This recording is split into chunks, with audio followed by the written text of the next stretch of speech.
Mic check. Money check. Mindset check. This is Mic'd Up Money Reloaded.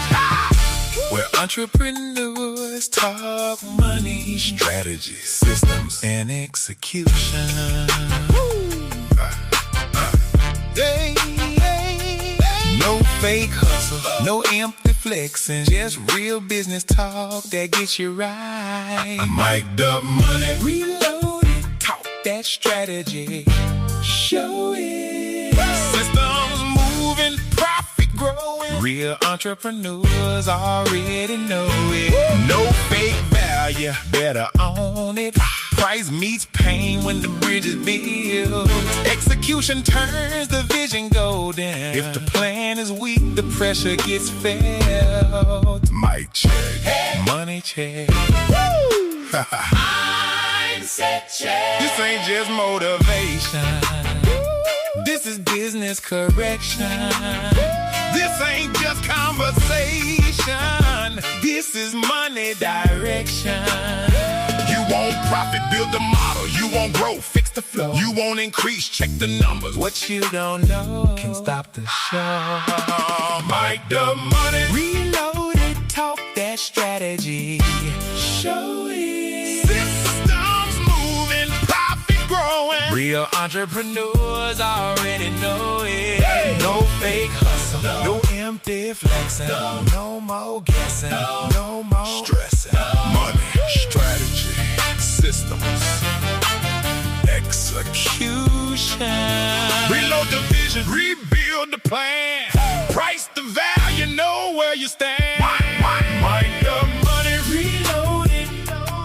Bumping 96.3 FM. iHeartRadio, YouTube. Where entrepreneurs talk money, Strategy, systems. and execution. Stop just listening. Start applying. Mic'd Up Money, Reloaded. let's get it.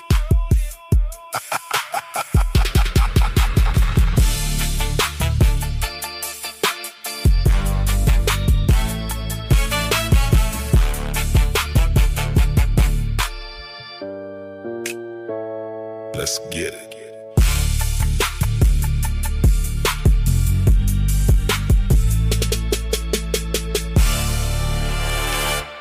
Disclaimer.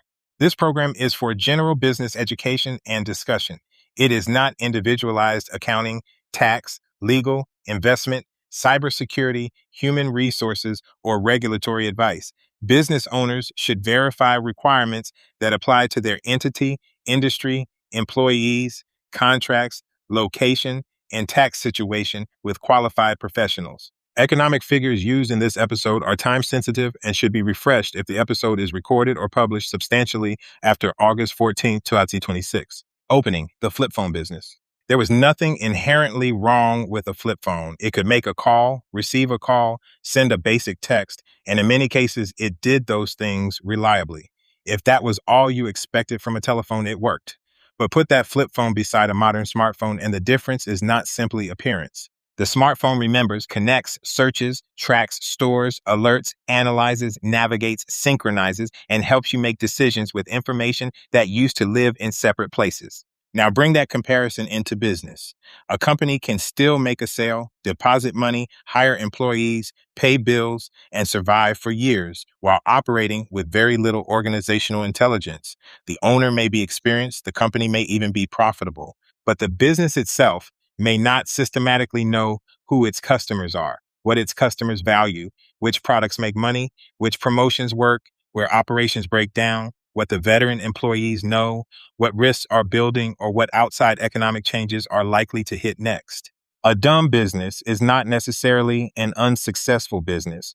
It is an information poor business. That distinction matters because success can hide ignorance. A good economy can hide a weak model. One excellent employee can hide the absence of systems. A strong season can hide a cash flow problem. A loyal customer base can hide weak marketing. Revenue growth can hide collapsing margins. As long as conditions remain favorable, everybody thinks the business is smart. The test comes when something changes.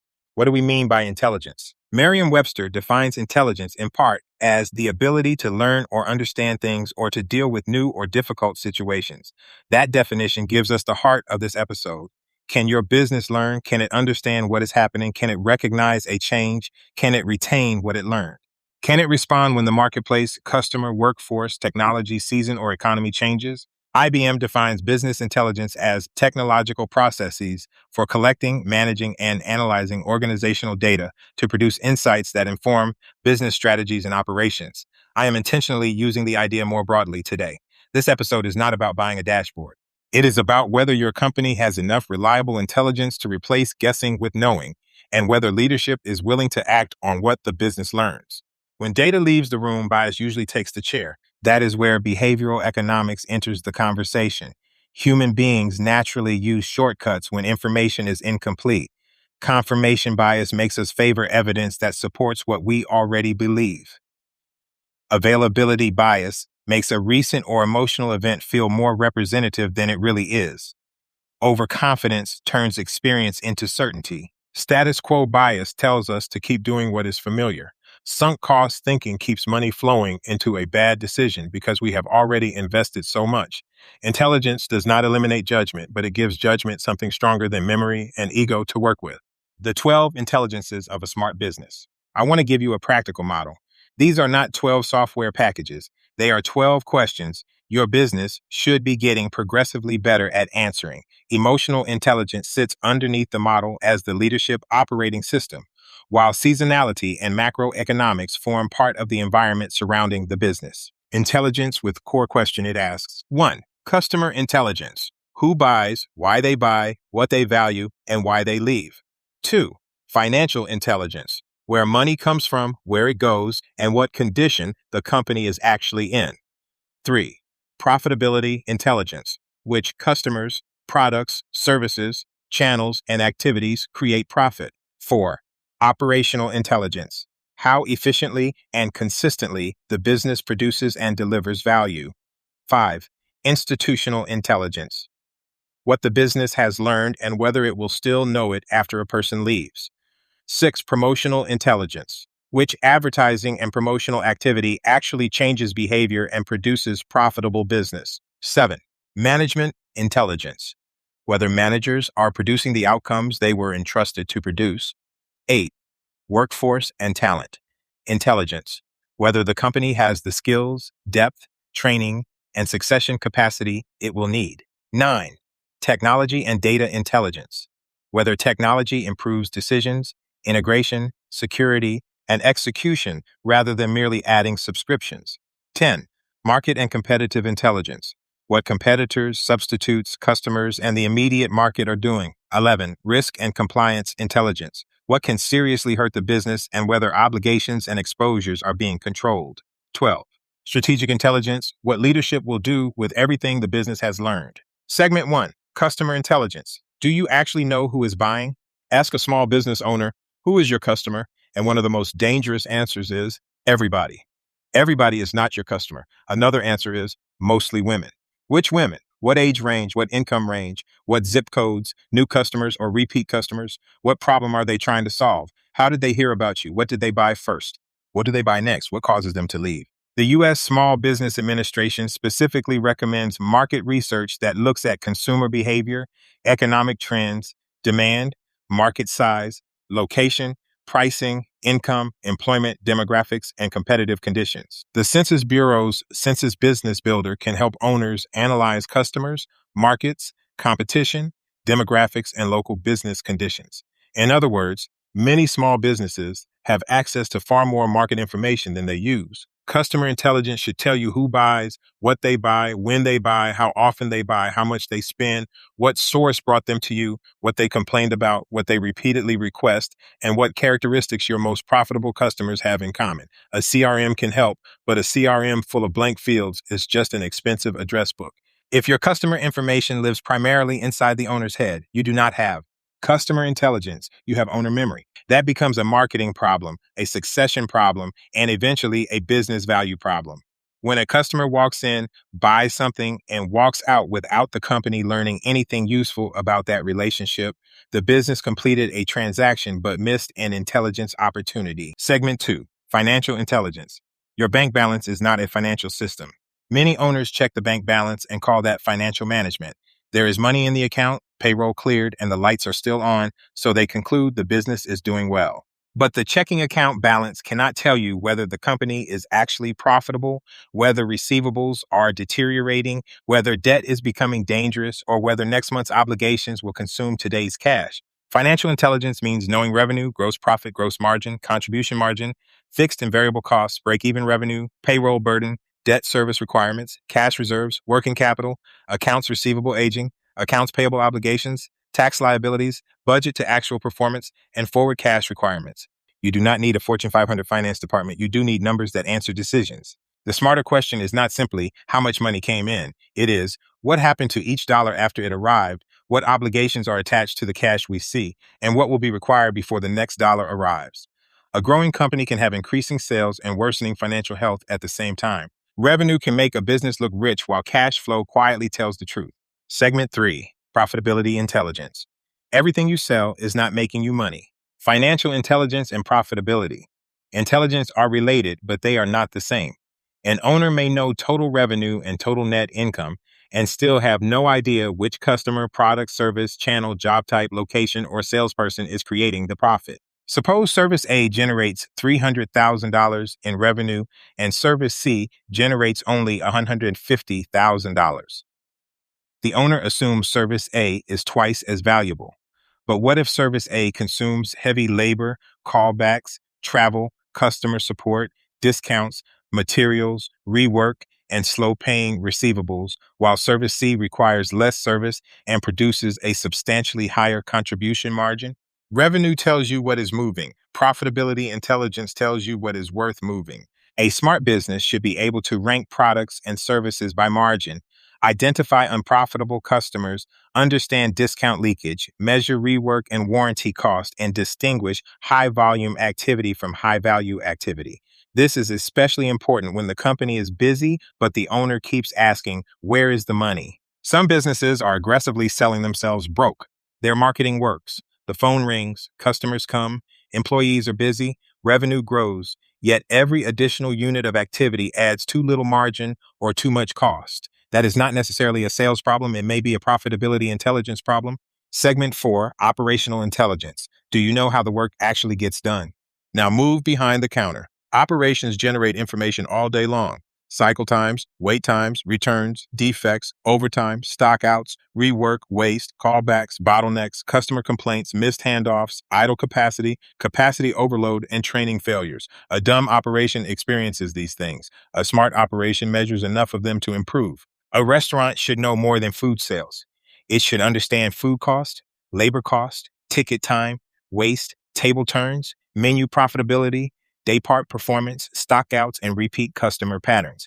A consultant should understand proposal conversion, utilization, delivery time, scope creep, collection time, client profitability, and referral source. A retailer should understand inventory turns, shrinkage, average transaction value, sell-through, stockouts, returns, and conversion.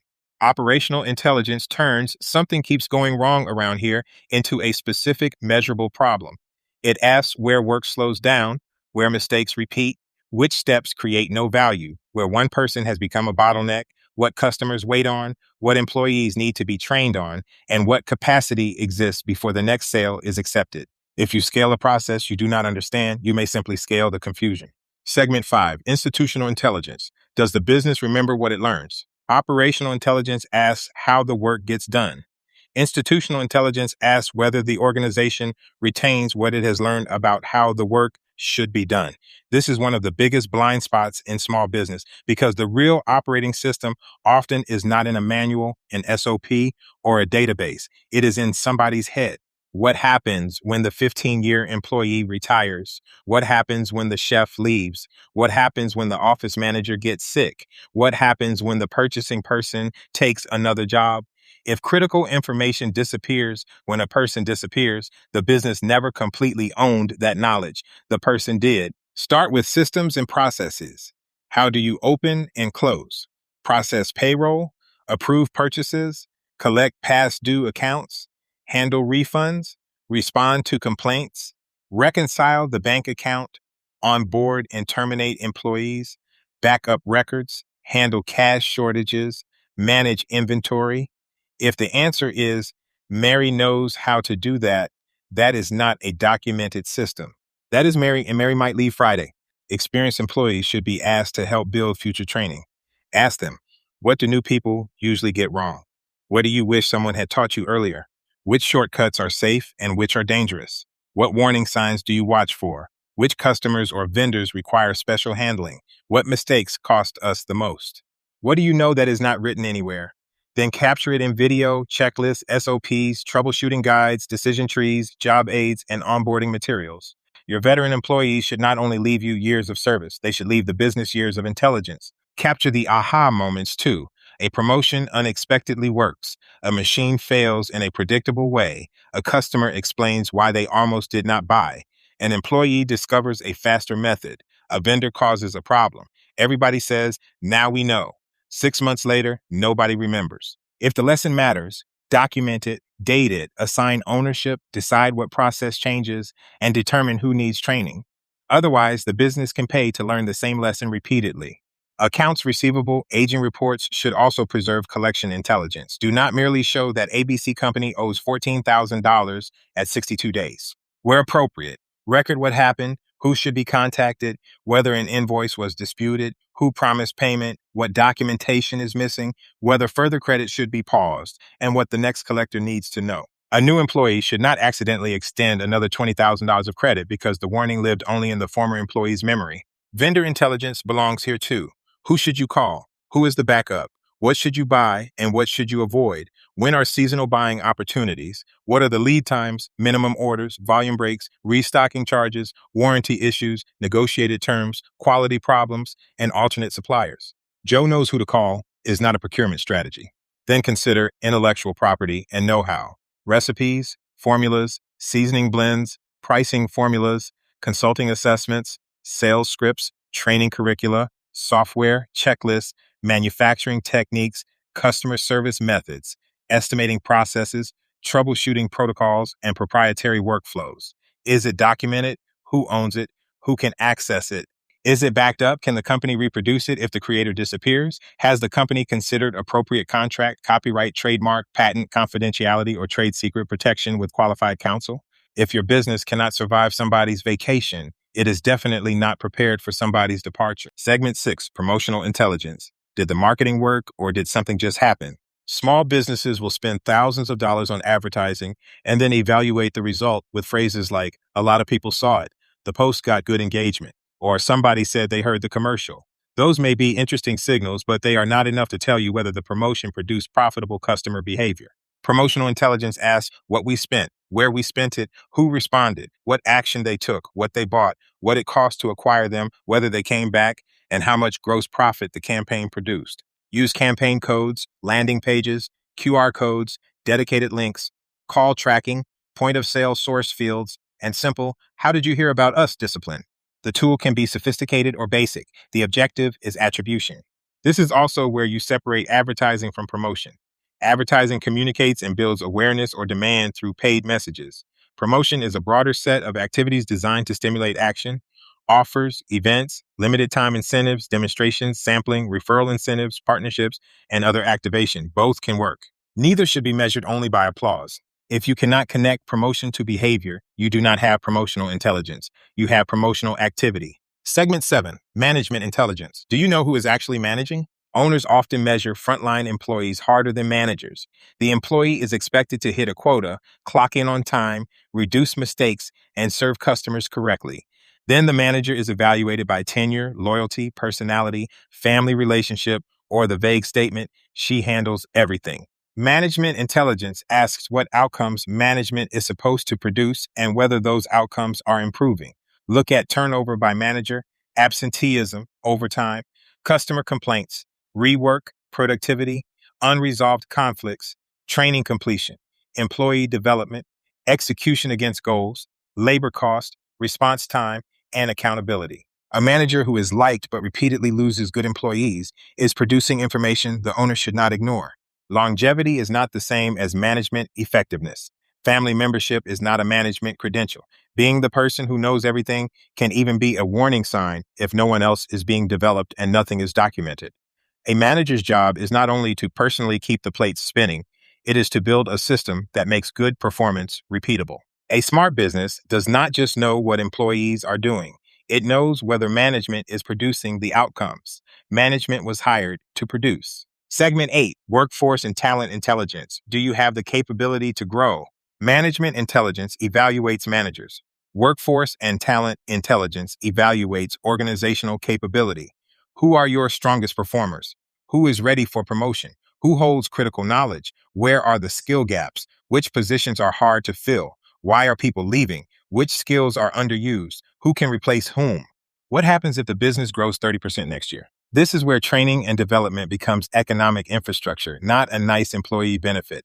A company should be able to identify competency gaps, build cross-training, preserve knowledge from experienced employees, develop successors, and measure whether training changes behavior and performance. If the business is planning growth but the people system cannot absorb growth, sales success can become an operational crisis.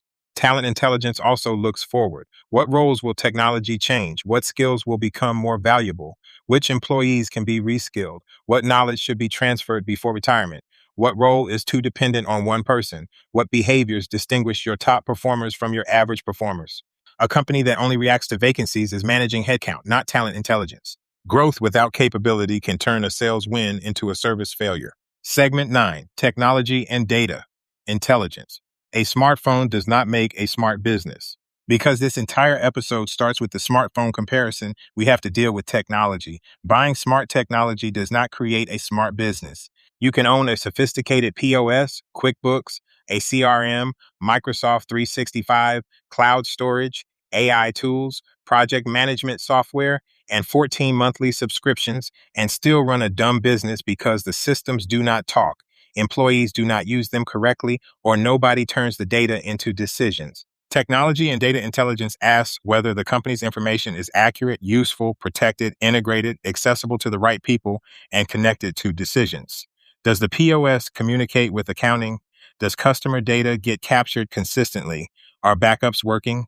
Are access rights controlled? Is sensitive information protected? Are duplicate systems creating multiple versions of the truth? Are you paying for features nobody uses? Can routine administrative work be automated safely? Artificial intelligence belongs here as a tool, not as a substitute for business understanding. AI can summarize, classify, forecast, draft, and help analyze patterns, but bad inputs, weak processes, missing controls, and poor judgment do not become intelligent because an AI layer was added on top. Technology is a tool for intelligence. Technology itself is not intelligence. Segment 10, Market and Competitive Intelligence. You can improve and still fall behind. The next intelligence is outside the walls of the company. What are competitors doing? Who is entering the market? Who is leaving? What are competitors charging? What are customers praising about them? What are customers complaining about? What substitutes are appearing? Is technology changing how customers solve the problem? Has the market become commoditized? Has somebody reset the customer's expectation of speed, convenience, quality, or price? The SBA specifically connects market research with competitive analysis because understanding customers without understanding alternatives gives you only half the picture. The Census Bureau also provides business and demographic data that can help owners study local market conditions and competition. Competitive intelligence does not mean obsessing over competitors or copying every promotion they run. It means understanding the environment in which your value proposition is being judged. Your company can be getting better every year and still lose market position if the market is improving faster. You can be getting better and still be falling behind. Segment 11, Risk and Compliance Intelligence. Do you know what can hurt you? Some owners believe they are taking calculated risks when in reality, they have never calculated the risk. Risk intelligence asks what could materially damage the company. Losing the largest customer, vendor failure, cyber attack, fraud, uninsured loss, key person departure, equipment failure, lawsuit, a debt covenant problem, cash concentration, compliance failure, or a contract that renews or terminates under conditions nobody is watching. Compliance intelligence belongs here. Are business licenses current? Are professional licenses current? Are annual reports filed? Are sales taxes handled? Are payroll tax deposits and returns scheduled? Are insurance renewals tracked? Are contract renewals, workers' compensation audits, property filings, HR requirements, and industry-specific obligations assigned to somebody with a backup? The IRS publishes Publication 509 tax calendars with a general calendar, employer calendar, excise calendar, and 2026 semi-weekly payroll tax deposit dates. The IRS notes that a tax calendar helps taxpayers identify dates for filing forms, paying taxes, and taking other actions required by federal tax law. That is exactly the point. Compliance should be institutionalized instead of living in somebody's memory. A useful tax and compliance calendar should show what is due, the due date, when preparation starts, who owns it, who backs that person up, what information is required, who reviews it, who authorizes payment, where proof of filing is stored, and how acceptance is verified. Specific obligations vary by entity, jurisdiction, payroll deposit schedule, industry, and tax type. So the calendar has to be built for the actual company and kept current. There is a difference between taking a calculated risk and being unaware that you are standing in traffic. Segment 12, Strategic Intelligence. What are you going to do with what you know? This is the capstone. A company can collect customer data, financial reports, operational metrics, competitive information, and employee information, and still make terrible decisions. Strategic intelligence asks what all of the information means for direction. What should we stop? What should we increase? What should we reprice? What should we protect? Where should we invest? Which opportunities should we ignore? When should we pivot? What should we prepare for before the market forces us to prepare? This is where owners have to distinguish information from action. A dashboard that shows falling margin does not fix margin. A customer survey that identifies a service problem does not fix service. A turnover report does not develop a manager. A seasonal pattern does not create cash reserves. Intelligence creates value when it changes a decision, a system, a behavior, or an allocation of resources. Business intelligence tells you what is happening. Strategic intelligence tells you what you are going to do about it. A company can be data rich and decision poor. Strategic intelligence prevents the owner from becoming a museum curator of reports, somebody who can show you beautiful information but cannot explain what changed because of it. Emotional intelligence, the operating system under all 12. I would not make emotional intelligence number 13. I would put it underneath all 12 because it determines whether leadership can use any of them. Merriam-Webster defines emotional intelligence as the ability to recognize, understand, and deal skillfully with one's own emotions and the emotions of others. Why does that matter to business intelligence? Because sometimes the information exists and the owner simply cannot emotionally tolerate what the information says. The customer feedback says service is bad, but the owner becomes defensive. The numbers say prices are too low, but the owner is afraid customers will leave. The employees say a family member manager is damaging morale, but the owner protects the relative. Profitability analysis says the owner's favorite service is losing money, but the owner refuses to change it. The market says the original model is becoming obsolete, but history has become identity. Intelligence is useless if ego has veto power over evidence. Emotional intelligence helps leadership separate what I want to be true from what the evidence is telling me. It does not mean removing intuition or emotion. It means recognizing when fear, pride, attachment, embarrassment, loyalty, or ego is distorting the interpretation of evidence. Seasonal intelligence. December did not sneak up on you. Seasonality crosses customer, financial, operational, market, and strategic intelligence. So I treat it as an environmental layer rather than another numbered intelligence. Businesses repeatedly behave as though predictable seasonal changes are emergencies. Christmas comes every December. School starts every year. Summer and winter come every year. Tax season, wedding season, football season, tourism cycles, construction cycles, and government purchasing cycles are often predictable enough to prepare for. Seasonal intelligence means measuring revenue by month and week, customer counts, average transaction size, labor needs, inventory needs, promotional lead time, cash requirements, historical peaks and troughs, weather sensitivity, holiday effects, school calendar effects, and industry cycles.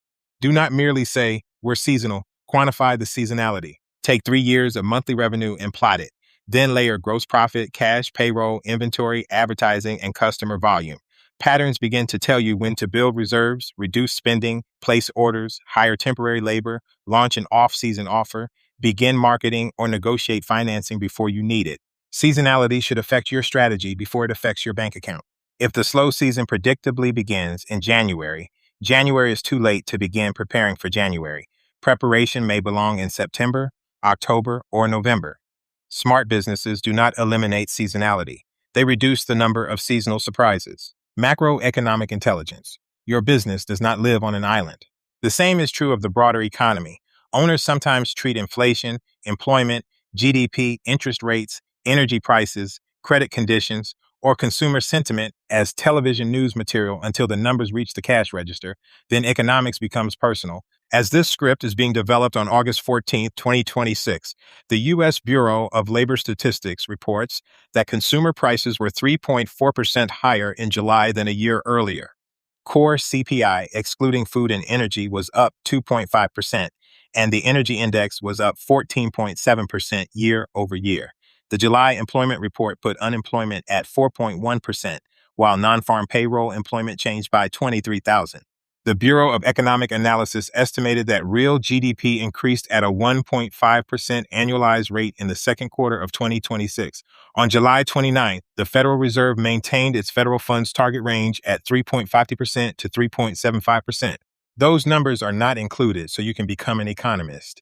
They are examples of signals that can affect purchasing power, wages, supplier costs, customer confidence, credit availability, financing costs, inventory, recruiting, discretionary spending, and demand. The question is not, can I predict the economy? The better question is, do I understand my exposure if the economy changes? What happens if supplier costs rise another 5%? What happens if customer financing gets more expensive? What happens if unemployment rises in the zip codes where your customers live? What if gasoline jumps and your company has a large delivery fleet? What if demand suddenly accelerates and you cannot hire fast enough? Strategic intelligence does not require perfect forecasting. It requires scenario thinking before the event becomes a crisis. Smart businesses do not have to predict every economic event. They do need to understand what they are exposed to. The dumb business test. How smart is the company really? Now bring the entire model together. I would ask an owner these questions and listen closely to whether the answers are evidence or assumptions. 1. Customer intelligence. Can you describe your top customer segments using actual customer and market information rather than opinion? 2. Financial intelligence. Do you know your monthly break-even point, cash obligations, receivable condition, and forward cash requirements? 3. Profitability intelligence. Can you rank your major products, services, and customer types by actual profitability? 4. Operational intelligence. Can you identify your biggest recurring bottleneck and quantify its cost or effect? 5. Institutional intelligence. If your 3 most experienced employees left tomorrow, what critical knowledge would leave with them? 6. Promotional intelligence. Can you trace a meaningful portion of recent customers back to the marketing or promotional source that acquired them? 7. Management intelligence. Can you show objective evidence that each manager is improving the outcomes that manager owns? 8. Workforce and talent intelligence. Do you know your critical skill gaps, succession gaps, and single-person dependencies? 9. Technology and data intelligence. Are your systems producing reliable, integrated, protected information that people actually use to make decisions? 10. Market and competitive intelligence. What changed in your competitive environment during the last 12 months, and what did you change because of it? 11. Risk and compliance intelligence. What are the 5 risks most capable of materially hurting the company, and who owns each mitigation or compliance obligation? 12. Strategic intelligence. What are you doing differently this quarter because of what the business has learned? 13. Emotional intelligence. Can somebody present evidence that contradicts your opinion without you becoming defensive, dismissive, or retaliatory? 14. Seasonality. Can you predict your strongest and weakest periods and show how cash, staffing, purchasing, and promotion change in advance? 15. Macroeconomics. Which 3 external economic variables have the greatest effect on your company, and what is your response if they move against you? If the most common answers are, I think, probably, usually, my gut tells me, we have always, everybody knows, or somebody around here knows that, the company may still be making money, but it has discovered an intelligence gap. The business learning ladder. The goal is not to build dashboards nobody looks at. The goal is to move the business through a repeatable learning cycle. Level with business question. Data, what happened? Information, what does it mean? Intelligence, why is it happening and what pattern do we see? Decision, what are we going to do about it? Execution, who will do what, by when, with what resources? Learning, what happened after we acted? Institutional memory, what should the business permanently capture so we do not have to relearn it? That final step matters. Institutional intelligence closes the loop. The business learns something, acts on it, evaluates the result, and records the lesson so the next employee, manager, owner, or successor begins farther ahead than the last one did. Strategic hustling moment. Stop bragging about how long you have been in business and start measuring how much your business has learned while you have been there. Years in business can create experience, but they can also create routines that nobody questions. The goal is not to insult the business owner. The goal is to expose where success has allowed assumptions to survive without evidence. A company that learns faster, preserves what it learns, and converts learning into better decisions becomes harder to surprise and easier to scale. Closing, smartphone business or flip phone business. Your business does not need to know everything. It should know more this year than it knew last year. It should know its customers better, its money better, its profitability better, its operations better, its people better, its technology better, its market better, its risks better, its seasons better, and the outside economic forces capable of changing the game. It should be capturing the recipes, the vendor notes, the collection history, the procedures, the training lessons, the customer feedback, the aha moments, and the compliance dates that too often disappear with people. It should be able to explain what it learned and what changed because of that learning. And leadership has to possess enough emotional intelligence to accept the evidence and enough strategic intelligence to act on it. Otherwise, the company can collect mountains of data and remain functionally dumb. A flip phone can still make calls. A dumb business can still make sales. Neither one means you are equipped for what comes next. This is Mic'd Up Money Reloaded, where entrepreneurs talk money, strategy, systems, and execution. Do not just run the business harder. Build a business that can learn, remember, decide, and get smarter. Follow us on all social media platforms. Listen again on our podcast on all major platform or YouTube channel. Comment real business education to let us know what we are teaching you is unlike typical business education. Mic'd Up Money Reloaded, talk that strategy, show it. Systems moving, profit growing, real entrepreneurs already know it. No fake hustle, No empty flexing, no more guessing, no more stressing. money, strategy, systems, execution. Reload the vision, rebuild the plan, price the value, know where you stand. Mic'd Up Money Reloaded. Bumping 96.3 FM, iHeartRadio, YouTube, where entrepreneurs talk money, strategy, systems, and execution. Stop just listening, start applying. Mic'd Up Money Reloaded. Let's get it.